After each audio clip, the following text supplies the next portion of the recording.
الحمد لله نحمده ونستعينه ونستغفره ونؤمن به ونتوكل عليه ونعوذ بالله من شرور أنفسنا ومن سيئات أعمالنا من يهده الله فلا مضل له ومن يضلله فلا هادي له ونشهد أن لا إله إلا الله وحده لا شريك له ونشهد أن سيدنا ومولانا محمدا عبده ورسوله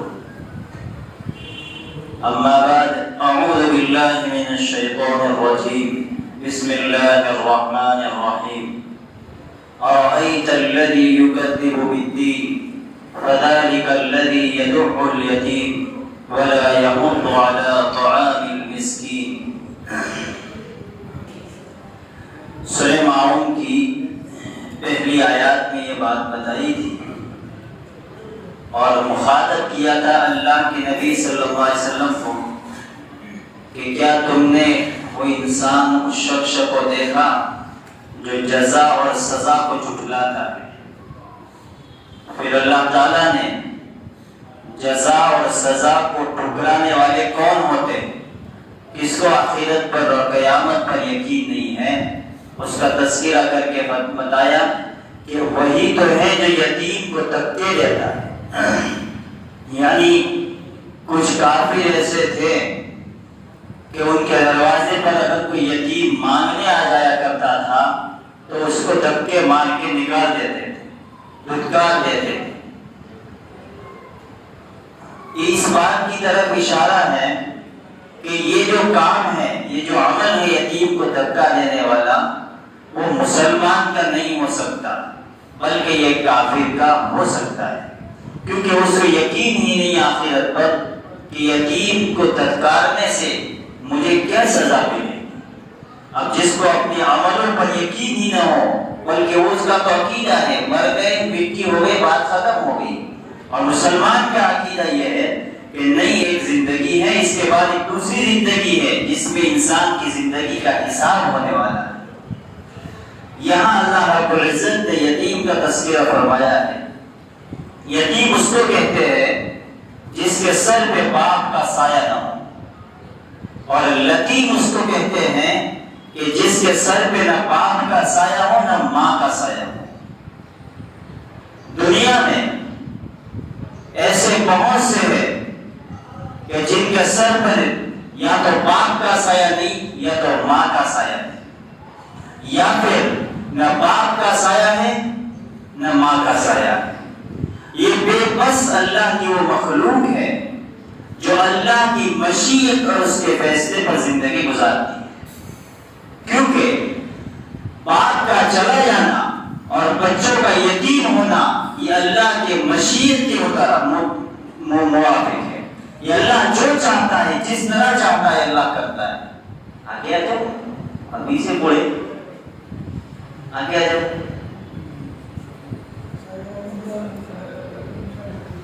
مجھے سمجھ میں نہیں آ رہا کہ بچوں کو بولا ہوا ہے، کوئی بات نہیں، اللہ عمل کی توفیق. تو یتیم کے بارے میں خود دنیا کی عظیم ترین ہستی میں اگر آپ نظر دوڑائیں گے تو ایک ذات ہے اللہ کے نبی صلی اللہ علیہ وسلم کی، جو آپ یتیم بھی ہیں اور بر وقت لطیف بھی ہیں.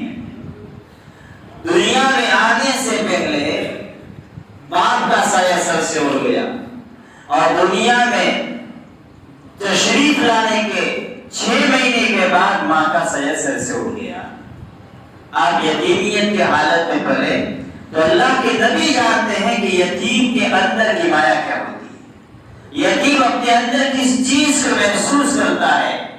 اگر یہ دنیا میں ایک بچے کا باپ دنیا سے چلا جائے تو یہ کائنات اجالے کے بعد بھی اس کو اندھیرے میں محسوس ہوتی ہے، کیونکہ اس کی زندگی میں سب سے سہارا اگر ہوتا ہے تو اس کا باپ ہوتا ہے.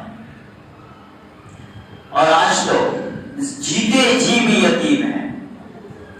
چند دن پہلے میں نے ایک ویڈیو دیکھی، معلوم نہیں کون سے ملک کی ہے لیکن ہے کسی بھی ملک کی. میاں بیوی کے نہ بننے کی بنیاد پر طلاق ہو گئی، عدالت نے ان کو طلاق دے دی، دونوں مسلمان. فیصلہ کیا کہ ایک لڑکا اور لڑکی ہے تو لڑکا باپ کو دیا جائے اور لڑکی ماں کو دے دی جائے۔ ماں بیٹی کو اٹھا رہی ہے اور باپ بیٹے کو اٹھا رہا ہے۔ بیٹی باپ کہہ کے کہے ابو مجھے لے لو، ابو مجھے لے لو، اور بیٹا باپ کے کندھے پہ کہہ رہا ہے امی تو مجھے تیرے گھر لے جا۔ اب سوچئے، ماں حیات ہے، باپ حیات ہے، دونوں بیک وقت فیصلے کی بنیاد پر، طلاق کی بنیاد پر الگ ہو چکے ہیں، لیکن بچوں کے دل میں اگر کوئی چیز ہے تو ماں اور باپ ہے۔ اس کائنات میں ان کے مرثی ہی ان کی نزدیک ماں باپ ہوتے ہیں۔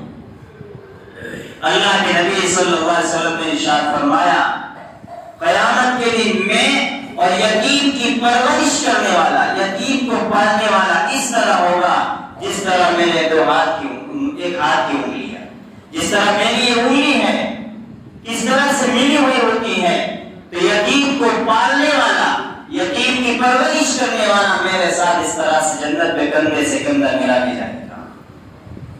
اللہ کے نبی صلی اللہ علیہ وسلم نے ارشاد فرمایا جس نے یتیم کی پرورش کی اللہ اس کی پرورش کرے گا، جس نے یتیم کی کفالت کی اللہ اس کی کفالت کرے گا، جس نے یتیم کو سنبھالا اللہ اس کی حفاظت کرے گا۔ اللہ کے نبی صلی اللہ علیہ وسلم نے ارشاد فرمایا وہ گھر اللہ کے نزدیک محبوب ترین ہے، عظمت والا ہے جس گھر میں یتیم پلتا ہے، اور وہ گھر بڑا منحوس ہے جس گھر میں یتیم پلتا تو ہے لیکن یتیم کو پریشان کیا جاتا ہے۔ آپ اندازہ لگائیے کہ نبی کریم صلی اللہ علیہ وسلم نے یتیم کے بارے میں کتنی انگنت احادیث بیان کروائی ہے۔ اس لیے قرآن مجید میں 23 مقامات پر 23 جگہ پر آیات ہیں جو یتیموں کے بارے میں۔ ایک جگہ تو اتنا صاف اعلان ہے کہ اگر باپ کے مر جانے کے بعد اس کے وارثین میں کوئی یتیم بچہ ہے، اگر کوئی ان کا مال اور رشتہ دار کھا جاتے ہیں تو قیامت کے دن اللہ تعالیٰ ان کے منہ میں آگ کے کوئلے ڈال کے کھلائے گا۔ ایسے لوگوں کو قبر میں جانے کے بعد فرشتے لوہے کو گرم کر کے جہنم کی بھٹی میں لوہے گرم کر کے منہ میں کھلائیں گے اور کہیں گے یہ اس چیز کی سزا ہے کہ تو دنیا میں یتیم کو بے سہارا سمجھ کر کے اس کا مال کھا گیا جاتا ہے۔ اللہ کی نزدیک پکڑ ہے۔ اس لیے حدیث پاک میں ہے جب کسی کا باپ کا انتقال ہو جائے اور بچے چھوٹے چھوٹے ہوں تو ان کے رشتہ داروں کو حکم یہ ہے کہ اس مال کی پوری طریقے سے حفاظت کریں، اور جب بچے عمر کے لائق ہو جائے، سمجھدار ہو جائے تو یہ ان کا حق ہے ان کو واپس پہنچائیں۔ اس میں سے ایک چورنی بھی ان کی اجازت کے بغیر نہیں کھا سکتے، نابالغ یتیم بھی نہیں کھا سکتے، کیونکہ بچپن میں بچہ جواب دے دیتا ہاں کھا، اس کو اپنے تھوڑی پتہ ہے۔ معروف کر کے رحمت اللہ علیہ بزرگ گزرے، ایک مرتبہ کہیں جا رہے ہوں گے راستے میں تو نفلستان کا علاقہ تھا، وہاں انہوں نے کھجوریں ڈھونڈنا شروع کر دی، کھجور راستے میں پڑی ہوئی تھی اس کو جمع کرنا شروع کی۔ تو لوگوں نے ان سے پوچھا یہ معروف کر کے یہ کھجوریں کیوں جمع کر رہے ہو، زمین پر پڑی؟ تو فرمایا کہ کیا کروں، ایک راستے میں آ رہا تھا ایک یتیم بچہ رو رہا تھا بیٹھا بیٹھا، میں نے اس سے پوچھا کہ بیٹا تو کیوں رو رہا ہے؟ تو اس نے کہا کیا بتاؤں میرے پاس اخروٹ نہیں ہے اور میرے دوست سارے اخروٹ سے کھیلتے ہیں، میرا باپ نہیں، میں یتیم ہوں، اگر میرے باپ زندہ ہوتے تو میں بھی ان سے اخروٹ خریدتا اور میں بھی بچوں کے ساتھ ہنستے کھیلتے کودتا اور اس کے ساتھ اخروٹ سے کھیلتا۔ معروف کر کے رحمت اللہ علیہ فرماتے ہیں اس بچے کا جواب سن کر کے مجھے رونا آ گیا، میں فوراً کھجور کو جمع کر کے بازار میں گیا اور اس بازار سے بیچ کر کے کھجور سے جو پیسے ہے اسے اخروٹ خریدی اور یتیم بچوں کو دی اور کہا کہ لے بیٹے تو بھی ان کے ساتھ تھے۔ جناب رسول اللہ صلی اللہ علیہ وسلم کے خانوادہ میں آپ کے رشتہ دار ایک صحابی تھے حضرت جعفر طیار رضی اللہ تعالیٰ، اور زمین مدہ میں شہید ہوئے اور بہت جوانی کی عمر میں انتقال ہو گیا ان کا۔ اللہ رب العزت نے ان کو شہادت کا مقام عطا فرمایا۔ جب ان کی شہادت کا علم ہوا مدینے میں اللہ کے نبی کو کہ چچا زاد بھائی جعفر طیار کا انتقال ہو گیا ہے، تو اللہ کے نبی صلی اللہ علیہ وسلم ان کے گھر گئے، حضرت اسماء بنت عمیس رضی اللہ تعالیٰ عنہ کے گھر جا کر کے پوچھا بچے کہاں ہے؟ تو اسماء فرماتی ہے کہ اس وقت میں اپنے چمڑوں کو صاف کر رہی تھی، دیواقت دے کر کے چمڑوں کو دھو کر کے صاف کر رہی تھی کہ اتنے دیر میری نظر پڑی جناب رسول اللہ صلی اللہ علیہ وسلم پر کہ اللہ کے نبی میں 3 بیٹے یعنی جعفر طیار کے 3 چھوٹے چھوٹے بیٹے محمد، عبداللہ اور اون، ان 3 بیٹوں کو اپنے ہاتھوں میں یوں لے کر کے سینگ پیٹ سے لگایا ہے اور بوسے دے کے پیار کرتے ہیں اور آپ کی آنکھوں میں سے آنسو چھلک کر اٹھ رہے ہیں۔ حضرت اسماء فرماتی ہیں کہ میری نظر میرے آقا کے چہرے پر پڑی تو آپ کا چہرے پر غم اور آنسو سے بھرا ہوا تھا اور بچوں کی طرف بار بار دیکھ کر ان کے سر پہ ہاتھ پھیر رہے تھے۔ میں نے پوچھا کہ اللہ کے نبی کیا کوئی ایسا واقعہ پیش آ گیا ہے کہ آپ اس طرح سے عمل کر رہے ہیں؟ تو اللہ کے نبی نے فرمایا اسماء تو بیوہ ہو گئی اور جعفر طیار رضی اللہ تعالیٰ عنہ شہید ہو گئے اور یہ چھوٹے چھوٹے بچے یتیم ہو گئے۔ حضرت اسماء زور زور سے چیخ کے رونے لگی۔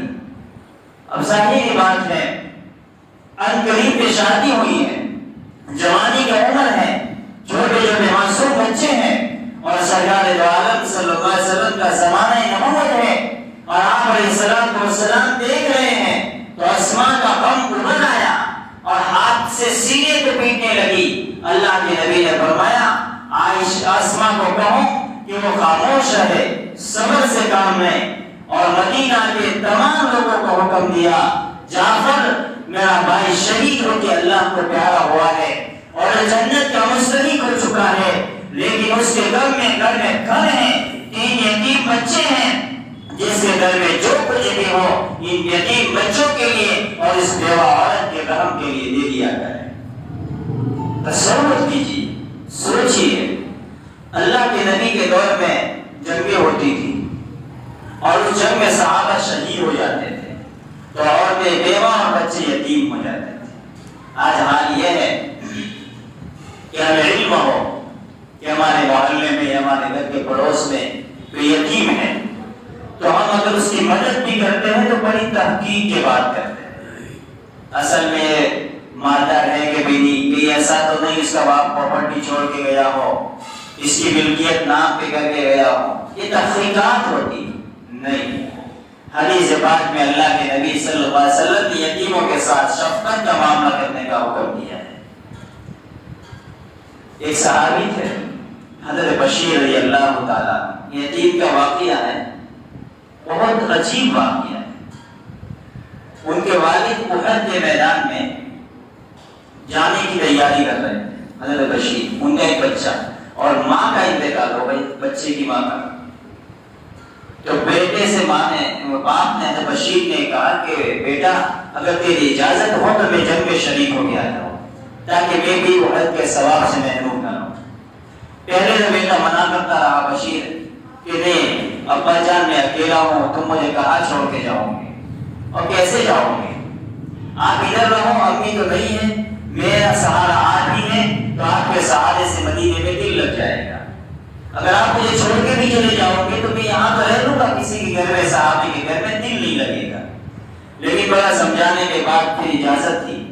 حضرت بشیر رضی اللہ تعالیٰ عنہ احد کے میدان میں کے لیے جب روانہ ہوئے جنگ کے لیے تو اللہ کے نبی صلی اللہ علیہ وسلم کے ساتھ قافلے میں شریک ہے اور ساتھ میں اپنے بیٹے کو انہی بغل میں لے لیا کہ بیٹا تو بھی میرے ساتھ چل تاکہ بارڈر تک تو میرے ساتھ رہے۔ حضرت بشیر چھوٹے سے بچے ہیں، صحابی ہے بعد میں، کیونکہ یہ بچپن کی زندگی کا واقعہ ہے، یتیمیت کی حالت میں ہے۔ حضرت بشیر رضی اللہ تعالیٰ عنہ اپنے باپ کی انگلی پکڑ کر کے اچھلتے اور کودتے ہوئے اپنے باپ کو احد کے میدان کے سفر کے لیے مدینہ المنورہ کی بارڈر پر چھوڑنے جا رہے ہیں۔ اور جب باپ اپنے باپ بیٹے کو چھوڑ دیا تو باپ بار بار اشارے سے اپنے بیٹے کی طرف کر رہے کہ ہاتھ کے اشارے سے، جیسے کوئی رخصت ہوتا ہے تو سب انسان ہاتھ کے اشارے سے لوگوں کو رخصت کرتا ہے، اور وہ ننھا چھوٹا سا بچہ بھی ٹوٹتا ہوا اپنے باپ کو اشارے سے رخصت کر رہا ہے۔ احد کی جنگ ختم ہوئی اور حضرت بشیر کے والد احد کے میدان میں شہید ہو گئے، اللہ کو پیارے ہو گئے۔ اب ایک پورا قافلہ احد سے مدینے کی طرف روانہ ہوا، اور مدینے میں جب معلوم ہوا کہ احد سے لوگ آ رہے ہیں، اللہ کے نبی آ رہے ہیں، تو ہر بچہ اپنے باپ کو لینے کے لیے مدینے کے گھر سے نکل گیا۔ ہر چھوٹا بچہ، ہر چھوٹی بچی اپنے باپ کو لینے کے لیے احد کے آنے والے قافلے کو اپنے باپ کو لینے کے لیے جا رہا ہے۔ جیسے قافلہ مدینے کے قریب آیا، یہ سارے بچے دوڑ رہے، اس میں بشیر بھی ہے، حضرت بشیر بھی دوڑ رہے ہیں، اور وہ بھی تمنا کے ساتھ کہ آج تک میرے باپ کی ملاقات نہیں ہوئی، اب ملاقات ہو جائے گی اور باپ کے ساتھ رہیں گے۔ جیسے جیسے قریب ہوتے گئے اور قافلہ ملتا گیا تو باپ، ہر بچہ باپ کو ڈھونڈ رہا ہے۔ بڑا مجمع تھا صحابہ کا، تو ہر بچے کا بڑے مجمع میں بچہ باپ کو ڈھونڈ رہا ہے، ڈھونڈ کر کے ہر باپ اپنے بیٹے کو پکڑتا ہے، بوسہ دیتا ہے، انگلی سے پکڑتا ہے، اور ایک بشیر ہے جو اپنے باپ کو ڈھونڈ رہے ہیں۔ اللہ کے نبی صلی اللہ علیہ وسلم کی نظر حضرت بشیر پر پڑی۔ اللہ کے نبی نے بلایا بشیر کو اور اپنے پاس بلا کر اپنے کندھے میں بٹھایا۔ تو حضرت بشیر کہہ رہے، اللہ کے نبی میرے ابا کہاں ہے؟ میرے ابا نظر نہیں آتے، میں ان کو لینے کے لیے یہاں پر موجود ہوں، میرے ابا کا علم نہیں ہے، مجھے پتا نہ تھا میرے ابو کو کدھر گئے ہیں۔ اللہ کے نبی صلی اللہ علیہ وسلم کی آنکھ میں آنسو آ گئے۔ ظاہری چیز ہے، جس کندھے پر فرشتے فخر کرتے ہو اس کندھے پر یتیم بچہ بیٹھا ہوا ہے، جس کے ساتھ دنیا میں اعلیٰ اور افضل ہو، جس کی شان فرشتوں سے بڑھ کر ہو، جس کی شان انسانوں میں افضل ترین ہو، اس کے کندھے پر حضرت بشیر بیٹھے ہوئے ہیں۔ اللہ کے نبی نے فرمایا، بشیر تیرے باپ کا انتقال ہو گیا اور تمہارے باپ کو احد کے میدان میں شہید ہو گئے۔ جیسے یہ جملہ سننا تھا، بچہ رونے لگ گیا، رونے لگ گیا۔ مجھے اس کا اندازہ اور تصور کیسے ہوتا ہے، آپ کو بھی ہوتا ہوگا۔ ایک مرتبہ میں جے پور گیا یہاں سے، محمد کی عمر میرے تقریباً 3 ساڑھے 3 سال کی ہوگی، رات کو تقریباً 11 بجے میرا آنا ہوگا۔ صبح سے لے کر کے 11 بجے تک گھر میں مجھے دیکھنے کے لیے چکر لگاتا رہا، لیکن سویا بھی نہیں، کھایا بھی نہیں۔ میں گھر آیا رات کو، جیسے ہی دیوار کنڈی کھولی، اس وقت ابھی تو بڑا عقلمند ہو چکا، ابھی تو سب سمجھ جاتا ہے، اس وقت اتنا سمجھ نہیں تھی۔ وہ دوڑتا ہوا آگے مجھے پکڑ لیا اور آ کر کے گھر گیا۔ پہلے میری تلافی سے پہلے میرے سامان کی تلاشی شروع کر دی کہ میرے لیے کیا گفٹ لائے۔ یہ بیٹے ہیں، یہ اولاد ہے۔ جب بیٹا ہے نا، جب ماں باپ گھر سے آتے، چاہے تو کالی پنی میں کچھ بھی نہ لاؤ، تھیلی ہاتھ میں لے کر آؤ، تمہاری جیب ہاتھ میں چیک ہوگی، پہلی پوری چیز چیک ہوتی ہے، اس پہ کیا لایا آپ کو۔ حضرت بشیر جب رونے لگے، اللہ کے نبی صلی اللہ علیہ وسلم صحابہ کے سامنے چھوٹے بچے کی طرح سیسک کے رونے لگے۔ صحابہ جب اس منظر کو دیکھے تو صحابہ کے آنکھ میں آنسو آ گئے۔ اللہ کے نبی نے حضرت بشیر کو اپنے سے اٹھایا اور فرمایا، بشیر اگر تو چاہتا ہے کہ محمد تیرا باپ ہو، عائشہ تیری ماں ہو، تو خوش ہے اس بات پر۔ حضرت بشیر رضی اللہ تعالیٰ عنہ چھوٹے سے بچے ہیں، زبان حال سے کہتے ہیں، اے اللہ تم نے دنیا سے تو میرا باپ لے لیا، لیکن دنیا کی زمین پر محمد جیسا عظیم باپ دیا اور امی عائشہ جیسی ماں نصیب فرمائی۔ میرے عزیزو، دنیا میں یتیموں کی پرورش کرنا، ان کی حفاظت کرنا، ان کا حال چال پوچھنا میری اور آپ کی عبادتوں کی قبولیت کی علامت ہے۔ ہم اپنے محلے میں، اپنے گاؤں میں، اپنے علاقے میں اس بات کا تجزیہ کریں۔ رمضان المبارک کے اس دن میں کئی گھروں میں چپکے سے کیٹیں تقسیم کی گئی۔ وَلَا يَحُضُّ عَلَىٰ طَعَامِ الْمِسْكِينِ، یہ آیت کیا کہتی ہے؟ اور مسکین کو کھانا دینے کی ترغیب نہیں دیتا۔ جو مسلمان نہیں ہوگا اس کے دل میں کبھی غریب کی ہمدردی نہیں آئے اور دوسروں کو بھی نہیں کہے گا کہ غریب کی مدد کرو۔ ایک مسلمان ہے جس کو غریب کو اور خستہ حال کو دیکھ کر اس کا دل نرم ہو جایا کرتا ہے۔ اس رمضان میں میں کئی احباب دوستوں نے ہمارے امیانے میں کئی بیوہ اور یتیم کے گھروں میں کیٹیں تقسیم کی. جب ہم نے کارگزاری کی تو اس کا اندازہ ہوا کہ وہ بڑے منتظر بیٹھے تھے کاش ہمارے دروازے کی چوکھٹ پہ کوئی راشن ڈال کے چلا جائے. بہت سی بیوہ عورتیں ہیں جو اپنے زبان سے کہہ نہیں سکتی اپنے حالات، لیکن وہ اندر سے اس بات کی متمنی ہے کہ دنیا کے ایسے بندے ہو جو ہمارا خیال رکھے. اس لیے زکوٰۃ کا جو حکم دیا ہے، زکوٰۃ نکالنے کا نہیں کہا، زکوٰۃ دینے کا کہا. نکالنے پوٹلے بند کر کے رکھ دی نہیں، زکوٰۃ نکالو دو. کس کو دو؟ چلتے پھرتے مسکین کو نہیں دینے کا کہا. گزشتہ سال ایک بندے کی 20,000 زکوٰۃ نکلی. بات کا واقعہ بعد میں مجھے پتا ہے کہ اللہ کا شکر ہے 20,000 جب ہماری مسجد کے باہر جتنے لگتے ہیں سب کو 500 دے کے فری کر دیا. میں نے پوچھا تجھے معلوم ہے یہ سارے غریب تھے؟ ہو سکتا ہے غریب نہ ہو اور صاحب حیثیت ہو، اور تو نے ایسے بندے کو دے دیا جو مالدار ہو کر بھیک مانگ رہا ہے، تو تیری زکوٰۃ تو ادا ہی نہیں ہوگی. اس لیے زکوٰۃ کے بارے میں حکم یہ ہے کہ تحقیق کرو کہ یہ حقیقتاً غریب ہے کہ نہیں ہے، مستحق ہے کہ نہیں یہ زکوٰۃ دینے کا، تب جا کے اس کو زکوٰۃ دو. اس لیے رمضان کا مبارک مہینہ ہے، دو چیزوں کا خیال رکھو، اپنی عبادت کے ساتھ مخلوق کی خدمت. ہمیں لگے کہ میں اگر کپڑا لا رہا ہوں 5-6 میٹر تو 2-3 میٹر زیادہ دے دو، میرے محلے میں کوئی غریب بچہ ہے میں اس کو پہنا دوں. اللہ کے نبی نے ارشاد فرمایا ہے جو غریب و یتیم کو اور اللہ کے نادار بچوں کو یا بیواؤں کو کپڑا پہنائے گا، اللہ قیامت کے دن اس کے جسم پہ جنت کا ریشمی لباس چمکدار پہنائیں گے. جو کسی غریب کو کھانا کھلائے گا اللہ قیامت کے دن اپنے ہاتھ سے کھانا کھلائیں گے. جو غریب کو پانی پلائے گا اللہ قیامت کے دن اپنے نبی کے ہاتھوں سے پانی نصیب فرمائیں گے. اللہ تعالیٰ سے دعا ہے کہ ہمارے دل میں مخلوق کی ہمدردی نصیب فرمائے. غریب کی غربت، مفلس کی مفلسی کو دیکھ کر وہ دل دے کہ ہمارا یہ مال دنیا سے جاتے جاتے بندوں کو لگ جائے تاکہ آخرت میں دین اللہ کے نبی کی سفارش نصیب ہو جائے.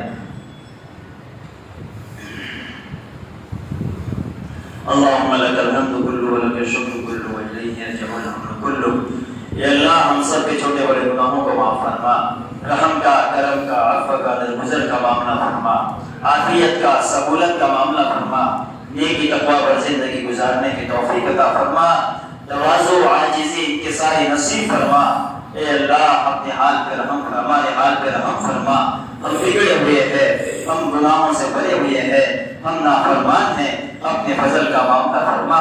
اے رب کریم تیری زمین پر بہت سے یتیم بچے ہیں، بہت سے غریب لوگ ہیں، بہت سی بیوائیں ہیں. اللہ ان سب کی ضرورتوں کو اپنے خزانے غیب سے پوری فرما، اپنے خزانے غیب سے پوری فرما، اپنے خزانے غیب سے پوری فرما. اے میرے اللہ، اے میرے اللہ، عید کا دن ہر ایک کے گھر میں آتا ہے، یہ خوشی کا دن ہے، آپ خوشی کا دن کہتے ہیں، ہر مسلمان خوش ہوتا ہے. لیکن مولا وہ گھر بھی تو دنیا نے دیکھے ہیں کہ جس گھر میں یتیم بچہ ہوتا ہے وہ اپنے ماں سے بار بار پوچھتا ہے امی میرے لیے کپڑا کب نیا لائے گی، میرے لیے جوتوں کا انتظام کب ہوگا، کیونکہ میرے دوست گلی کے نئے کپڑے پہن کے آئے ہیں، نئے جوتے پہن کے آئے ہیں، نئی ٹوپی پہن کے آئے ہیں. اللہ معصوم چھوٹی سی بچی جو ماں کے سر سے سفر سے محروم ہے، وہ بچی اپنے ماں کو افطاری کے وقت کہتی ہے امی پلیٹ میں مجھے بھی تو کچھ دے دے تاکہ میں بھی سجا کے مسجد میں دے آؤں. ماں کہتی ہے بیٹی کسی کے گھر سے کچھ آ جائے گا تجھے مسجد کے لیے پلیٹ میں سجا کے دے دوں گی. میرے مولا تیرا آسمان بھی گواہ ہے، تیری زمین بھی گواہ ہے، تیرے حجر بھی گواہ ہے، بیوہ کا گھر بھی گواہ ہے، یتیم بچے کی زندگی گواہ ہے کہ اللہ افطاری کی شام ہو جاتی ہے ان کے دسترخوان پر پانی اور کھجور کے سوا کچھ نہیں ہوا کرتا. عید گزر جاتی ہے، پرانے لباس کے ساتھ یتیم بچے عید کر لیا کرتے ہیں. میرے مولا ہم آپ کے فیصلے پر خوش ہیں. آپ نے ہمیں مار دیا, آپ نے ہمیں دولت دی, آپ نے ہمیں عزت و شہرت دی, یہاں ہماری اوقات سے زیادہ تھی. یا اللہ اپنے فضل و کرم سے ہماری زکات کو, ہمارے فطرے کو ان یتیم اور بیواؤں پر خرچ کرنے کی توفیق عطا فرما. ان یتیم بیواؤں پر خرچ کرنے کی توفیق عطا فرما. میرے مولا کل ہمارے عمل کام نہیں آئیں گے, مولا کل ہمارے عمل کام نہیں آئیں گے. ہمیں معلوم ہے ہم نے ریا کے ساتھ عمل کیے ہیں, لیکن وہ عمل جو ہم نے چپکے سے کیا تھا, کسی غریب کو کپڑا دیا تھا, کسی یتیم کو سہارا دیا تھا, کسی بیوہ کے لیے سہارے بن گئے تھے, اللہ قیامت کے دن تو اعلان کرے گا, اے یتیموں کھڑے ہو جاؤ, جس نے تمہاری مدد کی تھی انگلی پکڑ کر تم جنت میں داخل ہو جاؤ. اے بیوہ عورتیں کھڑی ہو جاؤ, جنہوں نے تمہاری کفالت کی تھی تم ان سب کو پکڑ کے جنت میں لے جاؤ. اللہ یہ سہارا ایک ہے, اس میں ہمیں عمل کی توفیق نصیب فرما دے, عمل کی توفیق نصیب فرما دے. جو مانگا وہ بھی عطا فرما, جو مانگنے سے رہ گیا وہ بھی عطا فرما. ہماری اس دعا کو سید القونین محمد رسول اللہ صلی اللہ علیہ وسلم کے صدقے جمیل میں قبول فرما. وصلی اللہ تعالی علی خیر خلقہ